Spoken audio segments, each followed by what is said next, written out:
Hello and welcome to our May podcast. I'm Charlotte Woods and I'm the operations manager within the LLRLMC, and I'm joined by our chief executive, Dr. Grant Ingrams, and our deputy, Dr. Fareen Danji. Hopefully, if obviously you have listened to a previous podcast, we'll take you through our monthly newsletter. And this month we're running through our May newsletter. So just want to start by kind of going through our Fareen, would you like to start? Yeah, no, hi all.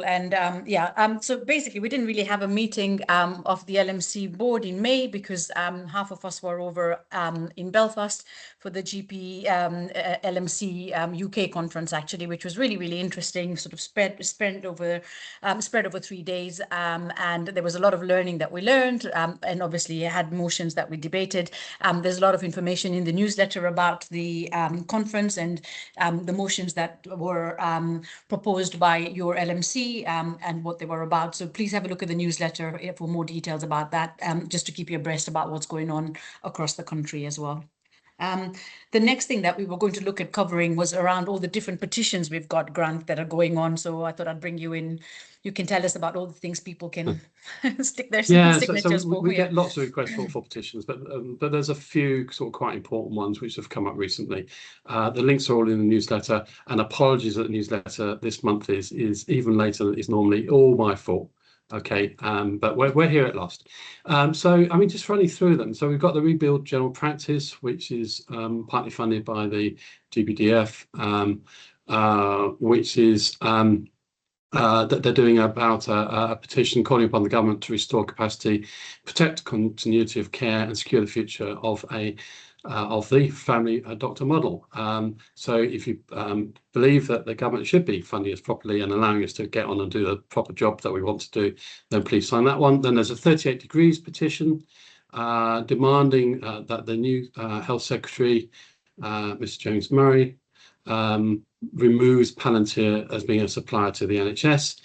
If you're not sure about Palantir, if you look through newsletters past him, there's previous comments on that, but again, that's petition to sign. And then the next one, which is being commenced by the BMA, it's actually in the name of Dr. Tom Kane. I can't remember whether he's actually chair of the consultants committee, but anyway, he's a consultant. But this is about the GMC. So the government is proposing to change the GMC, but as far as we can see, and I agree with the BMA, is that it appears to be making it even worse rather than better. So the BMA's view is that really, is that first off, is that the working title of doctor should be protected. That there should be a single professional regulator, so i.e. that the GMC should only regulate doctors and not other professions. That the GMC should have a legal duty of care to the doctors it investigates. As we know, that the GMC are at times a really nasty, vile organisation to our colleagues. I've known many colleagues who have attempted suicide or been successful over the years just because of the way that the GMC approach you. They start off by believing that you're guilty. And as you know, that they have given sanctions for someone asking for a laptop at the wrong time and such things. You know, they really are not fit for purpose. That is, and then that they should revert to the criminal standard of proof. When they changed from the criminal to the civil standard of proof, they did tell us it wouldn't make a difference, but my belief and the BMA belief is that it has made a big difference.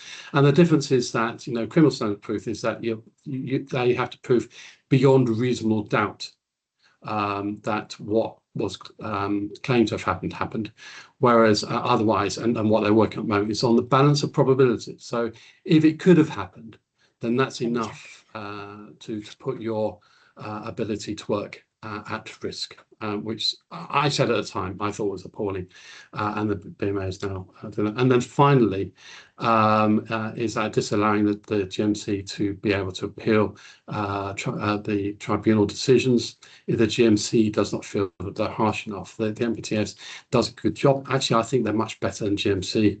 That they seem to be much fairer. If you read the write-ups, often actually that they're quite well balanced at times, even though the information given to them by the GMC and what the GMC asked for doesn't seem to be. So if you agree with all that, please sign that petition. And then finally, there's a Keep Out NHS Public, and declarations. I know most of the people that started this body. That they're petitioning to say that actually the NHS should properly invest in staff and not to replace staff with AI. The new NHS workforce plan, you always get new things with a new broom. Actually suggests that instead of having lots of staff, we should actually not increase staff in line with need and growth in population, but we should replace staff with AI. And if you read my newspaper past, and this is something that I've had an interest in before, and I'll say it again, that the day that we get to the artificial intelligence hologram replacing a doctor is well off. And AI, is a tool that can help us, but is not something that is ever going to be able to replace staff, not for a very, very, very, very long time. So that's petitions over. Yeah. And then the other thing that we've put in, and Charlotte, you can talk to us about this, is the changes in the universal credit. Do you want to just give a little bit of information about that? We just put a small section on this because early April, the DWP made some changes to the universal credit payments for the severe conditions criteria. However, from a practice perspective, we're not anticipating this will see any changes because actually they should be using the documentation that's already provided. If the DWP require any further information, they will contact practices directly, and you will be able to then kind of claim in your normal kind of way in relation to your kind of charges outside of kind of core kind of contract. So I think that kind of covers it. Grant, is there anything further to add on that kind of section? No, it's just a one practice that there's been a change, and you know what some of the workers at DWP or the employment offices might be like, go and get a letter from your GP, but you can say to them, no, you don't need a letter from your GP. You provide the evidence, and then if DWP don't believe you or they need more information, they will write directly to GP and pay for it, as they should do. So patients should be paying for things like that, what the state wants. So it's me again next, so I'll jump in there. So next thing we're going to talk about is collective action. First thing to say is still no change in contract, and in fact I've just done another search online, and the changes that are needed to legislation to allow the change in contracts, as far as I can see, have still not been laid before Parliament, which means we're still waiting for yet another 2 to 3 months before that's likely to come in. And if you look at the NHS England's page on the 26-27 contract, you see it's actually that they've now put a GP model contracts and contract variations line, and that bit is blank because they can't say anything about it. So first off, I've seen in the NHS bulletins a couple of times recently saying, you've got to do this because of the contract changes. Well, actually, no, you don't, because there's no contract change yet. Until you've had that change in your hand, and either you've signed and sent it back, or 14 days have passed since you've been served with that change of contract notice, you don't need to do anything. So forget it. But of course, in the meantime, the BMO declared that we are yet again in dispute with the government for yet again forcing another change, which is not going to improve the health of the nation, is not going to help practices, is going to lead to further deterioration of service. And because of that, of course, we've got collective action. Now, so far, you've been asked to write to the CICO. Yeah. Or the CCIO, as it's a little joke because Frank keeps calling them the CICO. It's the CCIO, Chief Clinical Information Officer, who of course is Rowan Seal locally. Chico sounds like a clown, so maybe that would be better. Anyway, so if you haven't written, please do so. We've got a localized version of the letter on our website. There's a link to it in the newsletter. If you haven't written, do please write to them. And Rowan will write back to you with a list of ones that they know about. Now, he has written out quite correctly to say, actually, there might also be some other sharing agreements that you've entered into as a practice that he doesn't know about, but your DPO should. So once you've got that letter from Rowan, I suggest waiting until you get the reply from Rowan, then give that to your DPO and say, do you know of anything else which isn't on this list? And then finally, what the BMA have asked to do is that if you get a new request for a data sharing agreement, send it to the GPC. And again, the email is in the newsletter. So if you get a new request, send it to them.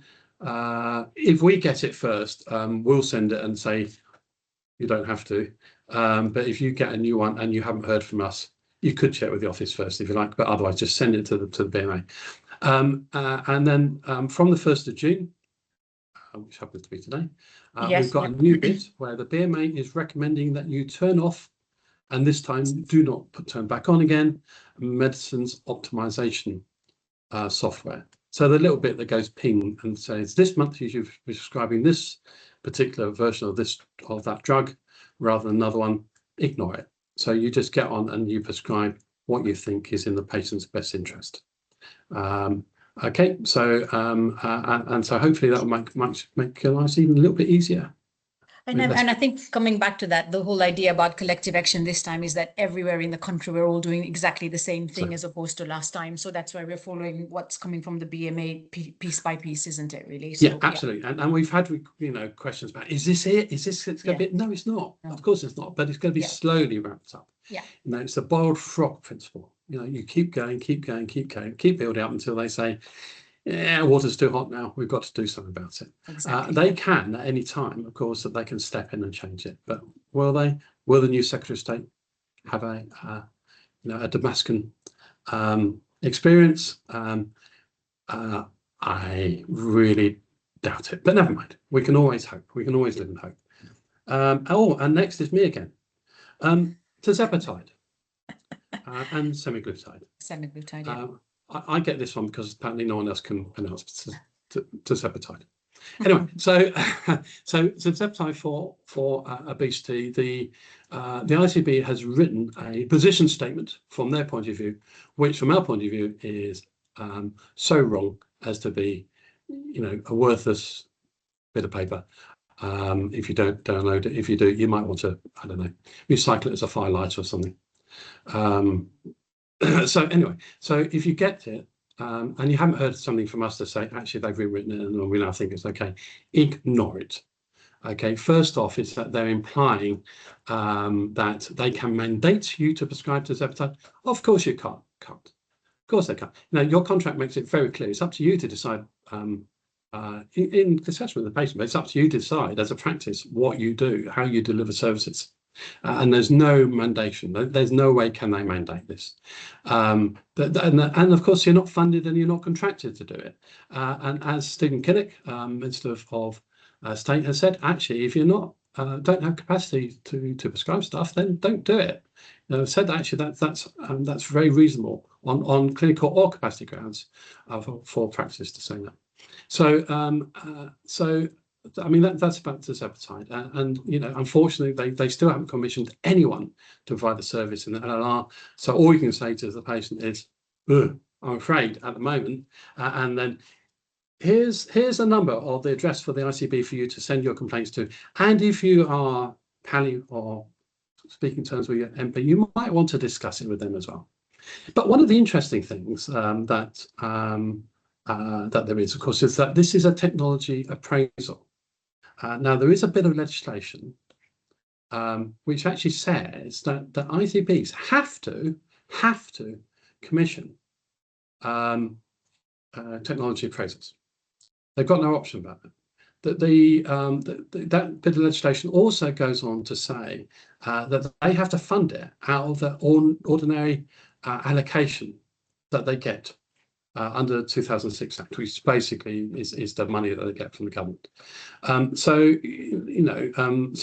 from my point of view, it appears actually that they're not complying with the legislation, which moves me on to semaglutide for CVD. Now, we're already hearing a bit of noise about this, but again, that this is a technology appraisal by NICE, and as such, as I've just said, the ICB has a legal requirement to commission it and a legal requirement to fund it. Okay, so I've already written to the ICB to say to them, we do not expect practices to be asked to do this unless you are contracting with practices to do it. What do you think? And like I'm afraid more and more common these days, answer, we have had none. But if you do see anything from the ICB, if you haven't heard anything from us, please send it to us so we can look at it and we can advise the ICB appropriately on what the proper contractual requirements are. I'll say that in a nice way. Can I just come back on the word that I can never pronounce? Tirzepatide. Yeah. And I think this, I know, I'll just say Manjaro, isn't it? It's easier for me.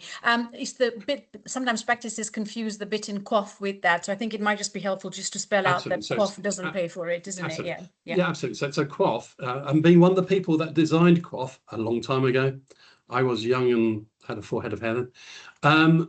Still do. Yes, so cough was never designed and never will pay for activity. What it pays for is the activity for you to actually ensure that patients are getting a service. Now, one of the principles has been the exception reporting, and one of those exception reporting, what do they allow exception reporting is if a service is not available locally. And what we're saying is that the service is not available locally because it's not being commissioned or funded by the ICB. So if they try to, absolutely, this comes back to, whether they can mandate this. They can't. And so it would seem to me to be more than appropriate for practices to accept patients from who meet the criteria from there and tell patients why. And again, advise patients to write to the MP, write to the ICB, whatever they want to do. And we've got template letters, haven't we, on our website, Charlotte? We did put that on, didn't we? So practices can pass that on to their patients for them to just send to the ICB around these uncommissioned services, just to make your guys' life easier as practices. So yeah, excellent. So I think I was next. I was going to be talking about the Cameron Fund. So for people that aren't aware, the Cameron Fund was set up in the 70s to sort of help GPs. So it's the GPs' charity for GPs themselves, if that makes sense. So it is our charity. It was set up to sort of help GPs that were in financial kind of need, really, whether they're going through ill health or whatever it is. And so it was just help GPs to do that. Originally, it was set up by money from the government, if I'm not mistaken. I'm sure Grant will pitch into that. And then after that, it relies on donations. So the reason we've put it on there is because it's a charity that's really built for us guys as GPs, is to raise awareness about the Cameron Fund. If you feel that there's a GP that may need help, then you can look at the criteria on there. It's on our website. And actually, as a GP yourself, you may want to help that charity because it's a charity that helps your colleagues.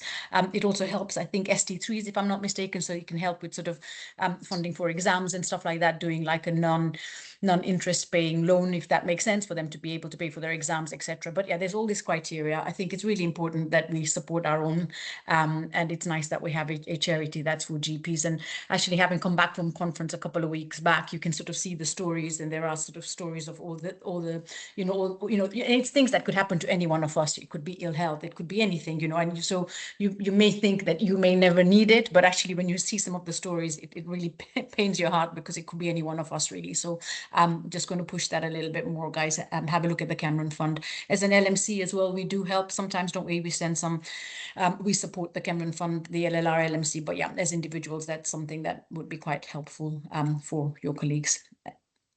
And hopefully none of us have to use it, but yeah, it's there anyway. So yeah. And just as a declaration, since I'm a member of the Cameron Fund, but yes, bizarrely, showing a different relationship with the government. The government have put aside £380,000, no, £380 million, right? To try and improve premises. But actually, at the time, premises was non-cash limited. So as long as you had an extension or an improvement which met the criteria as set out then in the Red Book, you got the money. Bizarrely, and you could do it. So that money wasn't needed. And so James Cameron, who was the chair of GMSC, which was the forerunner of GPCE at the time, he actually went to government and said, well, this money's for this, but we've got some struggling doctors out there. Can we have this money to set up a charity to help struggling doctors so they can continue to work and continue to to do their job within the NHS? And the government turned around and said, yes, have all 380 million. So actually that was used to pump private. But of course, you know, there has been a big call on that fund over the last 50 years. So so they are now reliant upon donations, and we, like other MCs, do donate. And whenever you go to a national meeting, there's normally a bucket comes around with a, you know, please put your crisp notes into here, please, for the Cameron Fund. They have QR codes these days. It's all very kind of like, here's the QR code. If you don't have money, you can pay this way. You were like, yep.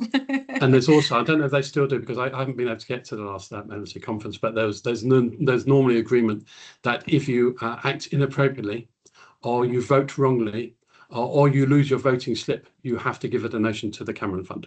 They didn't enforce it this time, but that would be a good idea. That's a shame. But, yeah.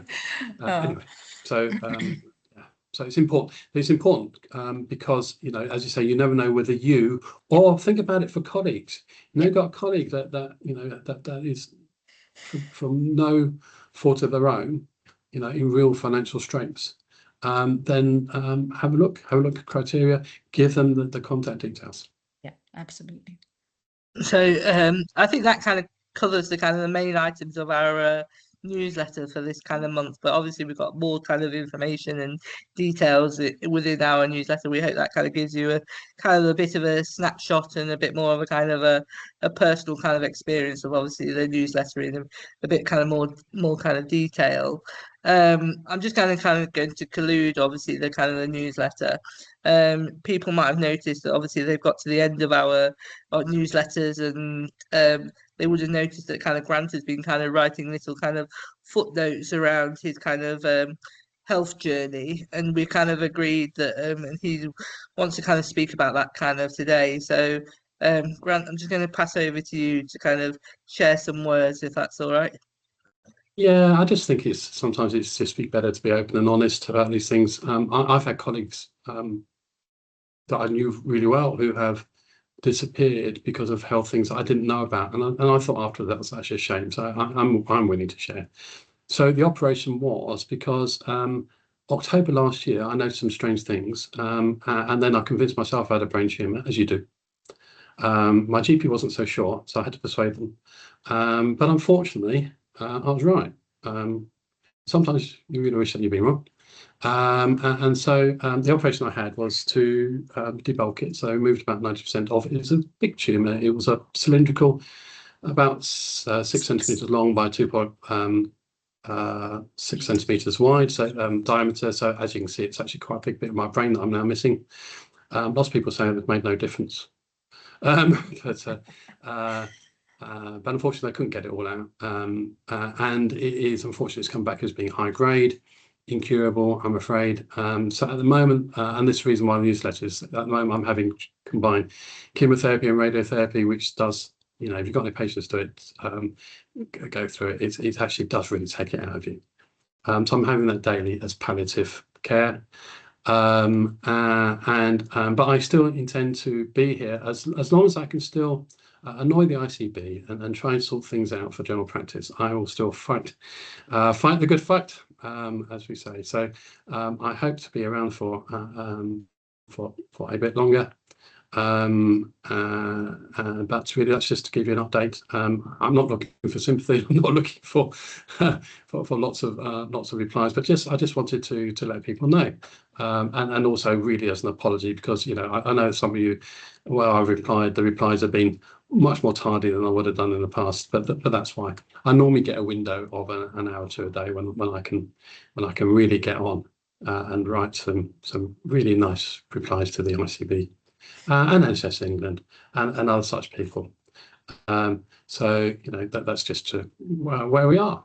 So I think has anyone got anything else to add, or are we now reached the end? No, from a personal reflection, Grant, I think you're a warrior and you've kind of Absolutely done it all in kind of good spirits, and we remain here to kind of support you as much as and you still remain the oracle of kind of teaching me about brooms and God knows. So if you're actually watching the podcast, you probably noticed kind of all of we did some kind of funny kind of facial expressions at broom, because I thought a broom was the brush, but broom enlightened me by a new broom. I didn't know what new broom was.